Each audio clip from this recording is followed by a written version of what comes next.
things fall apart. Chinua Achebe wrote the book, the novel, Things Fall Apart, about the means, the manner by which Nigeria fell apart as a civilization, as a culture, under the constant onslaught of colonialism and its ideologies. Watching, as an American, the attacks on Iran by Israel with the full support and complicit action of the United States, the slaughter in Gaza, the endless build-up for war, and the attempt to turn the entire country, the entire United States, into essentially an extension of Gaza in a gray hybrid war in which the war against the external enemy created for internal control is projected back into our country, and the military, the Marines, now deployed to Los Angeles, to deployed around the country, the military, the intelligence system, the Federal Bureau of Investigation, Homeland Security, this enormous illegal network of contractors who make money off of surveillance, off of harassment, off of prediction through supercomputers, local police, state troopers, National Guard, immigration, now transformed through an ugly alchemy into ICE.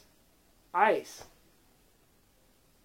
A private army reporting to billionaires behind the throne of Lord King Trump. That is the ugly transformation of the United States.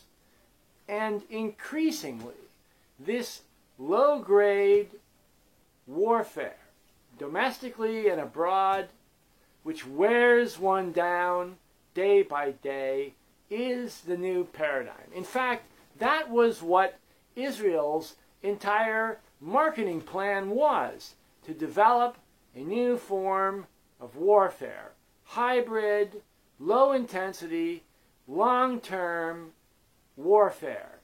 And it is clear that all of the descriptions about what is happening in Gaza or Iran, and now projected back into Israel and, of course, Yemen and other places, that all of that warfare is intentionally cut off in the discussion that you're exposed to on the internet and elsewhere from a discussion about the other form of warfare which is taking place simultaneously.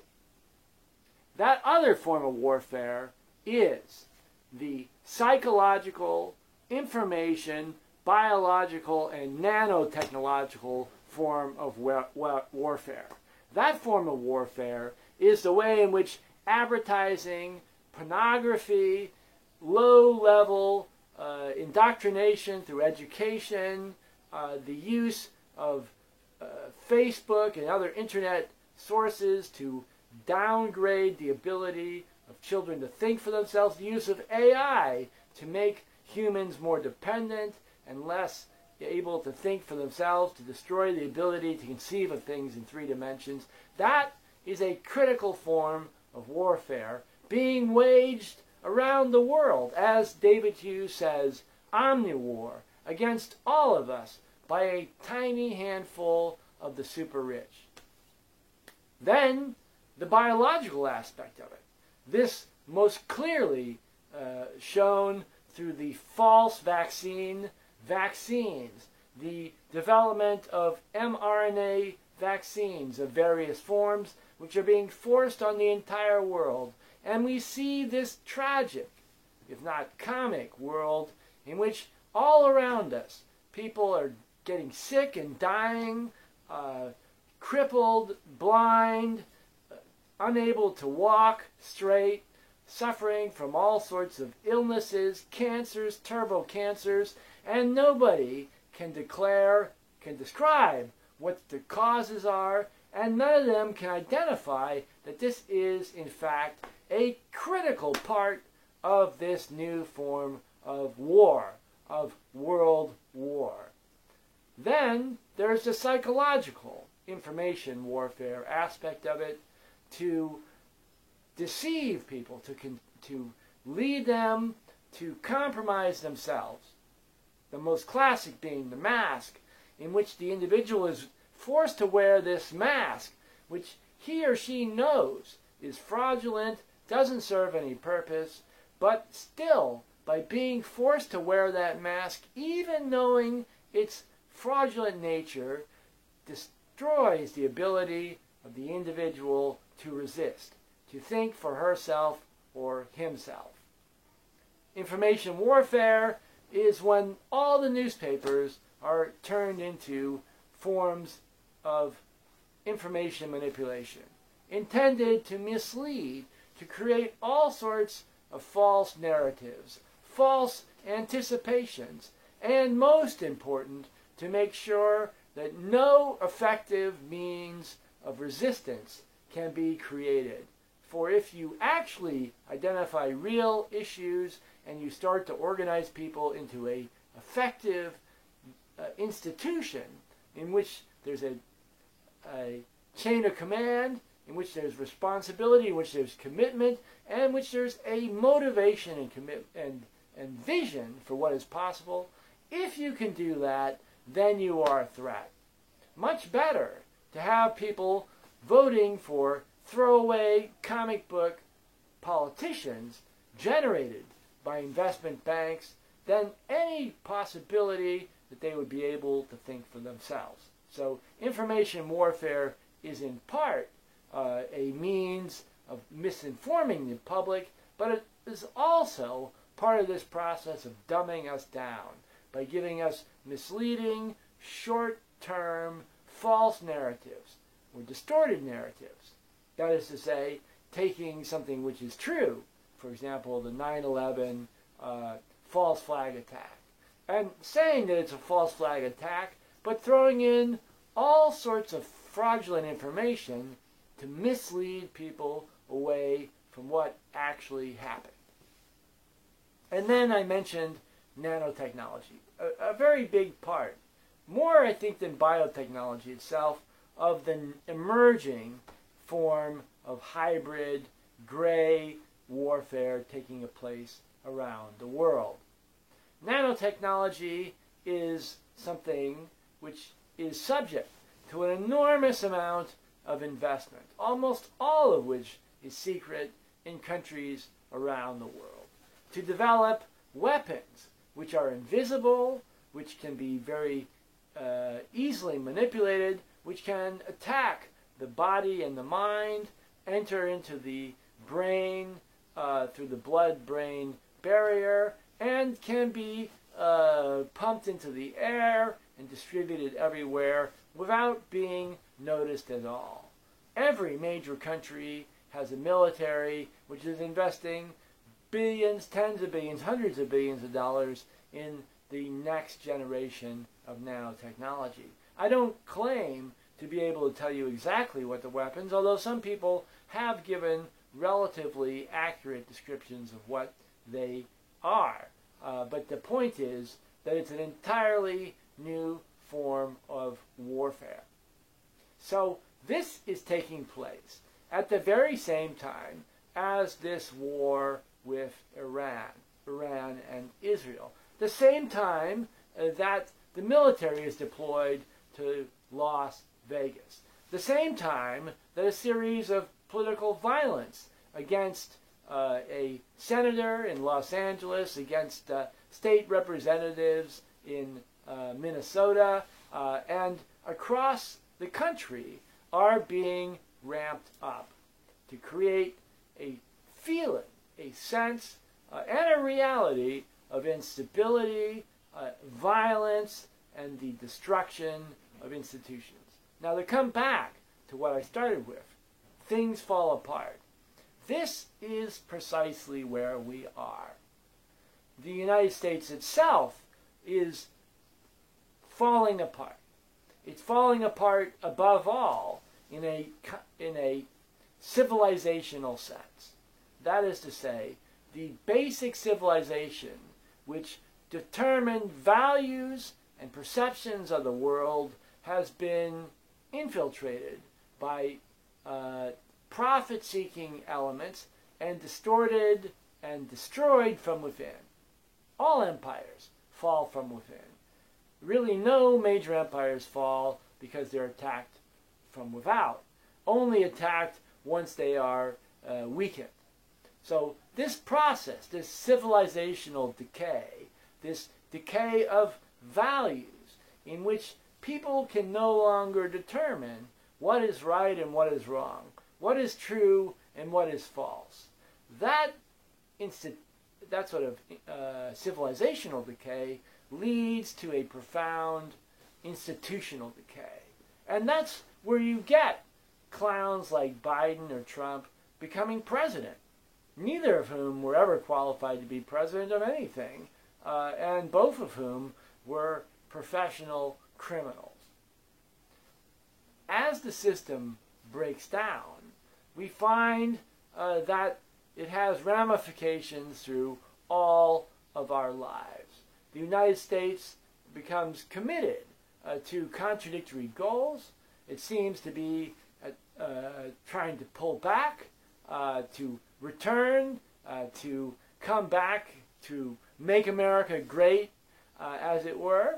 But at the same time, it seems to be committed to an even greater extension, picking wars and conflicts of countries around the world and building up an enormous military which can't possibly be supported and which seems to be aimed explicitly at a war with China, which the United States certainly can't win, but that could kill off a very large part of the population of the world. Now, if we try and see the United States in context, historical context, we notice, as Donald Trump mentioned in his glorious military parade for his birthday and the 250th anniversary of the founding of the Army, originally Continental Army, we realize that we are approaching this 250th anniversary of the United States. Now, I remember the 200th anniversary of the United States when I was a child, a young child, and so we have reached the next stage in this process. Now, historically, kingdoms, republics, and other institutions, countries, say nation states, they don't tend to last all that much more than 250 years. And they certainly reach tremendous crises at that point. Now, that's built into the system. I.e., if you create these institutions, they start to decay over time. There's a arc, as it were, of the rainbow, gravity's rainbow, by which institutions are brought low, and to which there is no exception to be found. This is combined with other issues. First being the fact that everyone who experienced the Second World War is now in their 90s, right? And at death's door, if not already in the other world. So we don't have any institutional figures left who have any idea of what a world war was like. And we have rather a whole group of people, the J.D. Vance type Pete Hegseth, who have no idea what war was really like, and who are happy to throw themselves head first into this new experience. So that is leading us in a very, very dangerous, destabilizing direction as well. Those people, these comic book character small children in positions of authority, would not be there if it had not been for this tremendous institutional decay that I identified. At the same time, we have this institutional glomming together, unification going on around the entire world. That basically all countries, including Iran or North Korea or other resistant, supposedly resisting the system, are at some level integrated into these new systems for communications, for the control of information, run by multinational IT companies like Amazon, like Microsoft, like Google, like upstarts like Palantir and OpenAI, like Oracle, probably one of the most sinister of them, and others. These companies have become the actual government as opposed to the clowns that you vote for.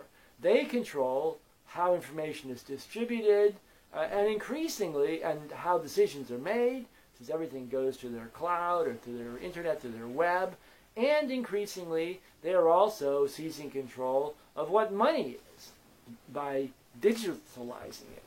So the breakdown of the United States and of the world order that we saw in the post-World War II period is reaching the next stage in its decay. As you know from patterns in physics, once you enter into this sort of cycle, reverberation, leading into a breakdown, it will accelerate.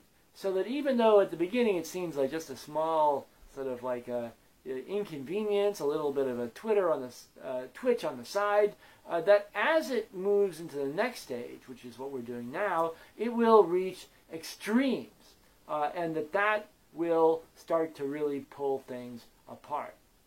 Now, I left out a couple other important parts of this transformation we're seeing, and this goes far beyond the United States, and those are the other two. One is the ecocide, the destruction of the environment and the climate. As you know, there's a whole range of people out there paid in various ways to advance an argument that climate change is bogus, that it was made up by the super rich as part of some sort of conspiracy. I'm sorry to say, as much as I'd like to believe that this conspiracy, that climate change really holds up. It really is real. However, it's unfolding over a period of hundreds of years, but if we follow the current trajectory, we're basically cooked. Moreover, climate change is not the only issue we're looking at. Another equally dangerous trend is the collapse of biodiversity.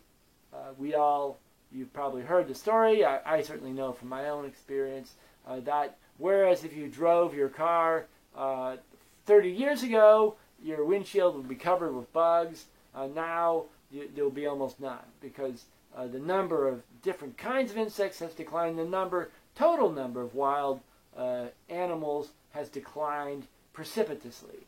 I know this recently, a relative who went to a place in Maine I went to as a child, and said that where we used to have tide pools full of all sorts of animals and plants, that now there's only occasional little fish or starfish. That really, it has no longer the diversity that it had.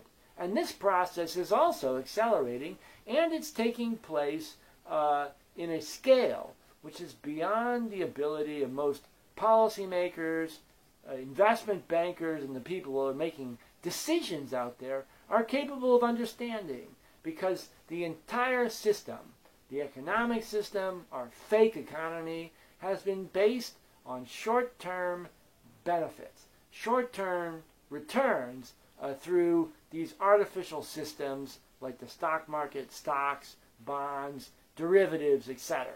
And anybody who sees that as a priority, making money in this speculative fake economy, is incapable by nature of conceiving of problems which unfold over hundreds of years and which have catastrophic impact, not today, not tomorrow, but in 15, 20, 50 years. That is what we've lost. And finally, I think we have to talk about the issue of technology. Technology is behind everything that we're seeing here. And I want to stress two aspects of technology. The first is the strategic, rhetorical effort to confuse science and technology. This has been done very deviously and intentionally by the moneyed interests, banks, and the super rich. The effort has been to try and confuse people to think that science and technology are essentially the same thing, and that we are developing science and technology, by extension AI, which will improve our lives in the future. In fact, science and technology are opposites. Science, by its nature, is the philosophical, systematic, and intentional investigation of the world to determine what is true, what is accurate, how the system of the natural phenomenon actually works. And to do so through a scientific method in which a rigorous intellectual process puts forth theses as to how to explain natural phenomena, which are then tested in a rigorous scientific method until they can be narrowed down to one viable explanation. This is what we should all be learning, what all our children should be learning from their young age, from infancy, to rigorously attempt to understand the world and to make a distinction between that which is true and false, and to determine how things actually work. Technology is a system whereby various different technologies are used to create an effect. It's not about finding the truth. It's the opposite. It creates illusions in many cases.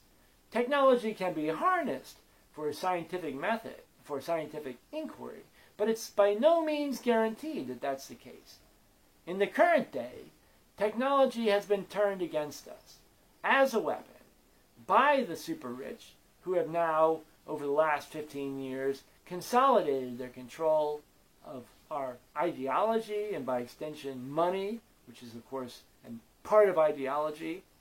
And they are using technology to dumb us down and to fool us into thinking that somehow the development of technology helps us to understand the world.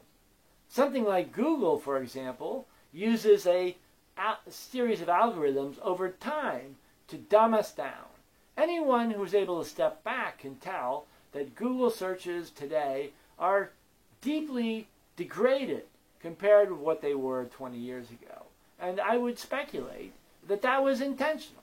That just like we have now of AI, that initially as a hook, Google was presented as something which was helpful, applicable, enticing, but that it was planned from the beginning that it would be degraded and it would be used to degrade the minds of those who used it. So you're really better off with no Google at all, thinking for yourself, writing by hand. And that really is where we need to go. Finally, we have this beast AI, which we're being fed today everywhere. Against your will, you're supposed to use AI. In some places, it's your only choice. And AI is, of course, being blended together with money, with information about the world, and decision-making, so that decisions can eventually, and already starting, to be made on your behalf by AI, that the AI becomes you and it's supposed to be this sort of robot which is thinking better than you and working objectively in scientific principles. But in fact, AI, in whatever form it takes, is not science at all, but rather it is a veil used to conceal the hidden hand of the super rich. So AI will tell you these things, and some of the things it will tell you will be true, but it will be skewed intentionally by the power elite. This we see in Facebook and Google and in all sorts of applications which are either meant to dumb you down or to present you with false or incomplete information. Google, to start with, which essentially plays the role of a library and a source of information, it plays the role the government should play or the universities should play. It's being run for profit. It has from the beginning. And that was intentional. That is to say, Google could have been established, something like it, in 2000 or so, which was run as a collective, as a transparent collective, as part of a transparent, accountable government. And we were never given that option because it had to be controlled by investment banks. And in the same sense, that something like Facebook, that essentially replaces the postal service, what should be a transparent, accountable system for citizens to communicate and interact with each other, is controlled by a, you guessed it, for-profit multinational corporation. So an institution, which is essentially the post office, written in the Constitution, by the way, and protected, is intentionally privatized from the beginning. And interestingly, in all the discourse about problems in American society and politics, not one single one of these libertarians or socialists or progressives say that these online social media should be run as collectives, that it's wrong, and that it's dangerous to have them run by multinational corporations. That's because it's a taboo subject. And this, I guess, is the final point I want to make, which is that everyone was taking the money. That is to say, when you have all these figures, whether it's Scott Ritter or who are some notable figures now, I'm blanking out because I guess I'd had John Mearsheimer would be one who comes to mind. More recently,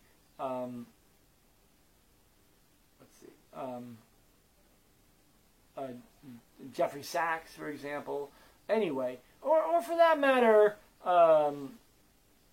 Amy Goodman or even Noam Chomsky, although he's now basically incapacitated. Anyway, these sort of like thoughtful intellectuals, none of them suggest that the internet itself, by being run privately and not as a collective, is itself, that is the source of our problems. And I think that has to do with the other aspect of how things fall apart in the decay of our civilization, and that is the 9/11 incident, which transformed America at every level, but which the entire intellectual class, all the professors, and I used to be a professor at University of Illinois myself before I was dismissed, have decided that they're not going to pay any attention. They're going to play stupid for a little while. But 9/11 essentially completely restructured, rewired the United States. And its products were precisely Google, Facebook, Amazon for online shopping, and a variety of other social media and entertainment things like YouTube. So those forms of mass media, social networks, were all created by these IT companies, which were enriched and propped up by this intelligence-based secret government that was set up in the United States in 2001. This is their right hand, my left hand, right hand. And it's the primary tool that they use to manipulate us and to suppress us, to oppress us. And it is a weapon which almost none of the main players can talk about. So it's an invisible, it's an unspeakable form of warfare against the citizen. And I would say in closing that in order to understand how 9/11 happened and how it degraded our universities, degraded our government, degraded our newspapers, and created this IT-based fraudulent world.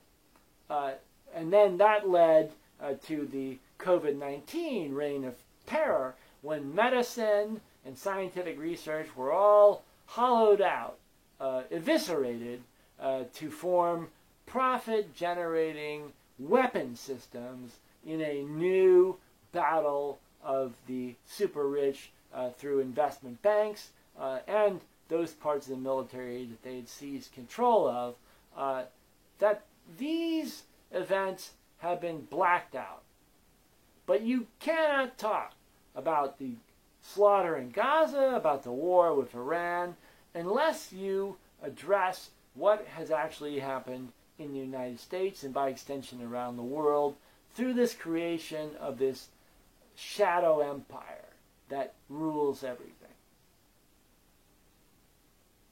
Now, there are many ways that we can address and respond to these attacks on us. This hybrid omni-war, again to use David Hughes' term, in which the entire citizenry of the earth is being assaulted simultaneously, while our attention is being distracted into battles between nation states that are played up in a for-profit media system, which is generating its profits primarily not by selling products to us, but by reducing our intellectual capacity and making us into products which can be used by multinational corporations. That's really the critical part to understand about the nature of both media, journalism, and social networks.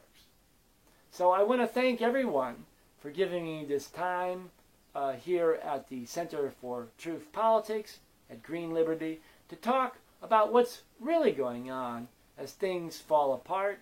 I think going forward we can be sure that the war between Iran and Israel is not going to end anytime soon, and to some degree that this was intentional as a way of moving to the next level of low-level, worldwide, gray, low-intensity, medium-intensity conflict, which serves one primary purpose, which is to keep citizens of the earth from organizing effective resistance to the complete takeover by the super rich, using IT, AI, and very sophisticated research as to how to manipulate individuals, communities, and entire populations using the internet, media, and other means.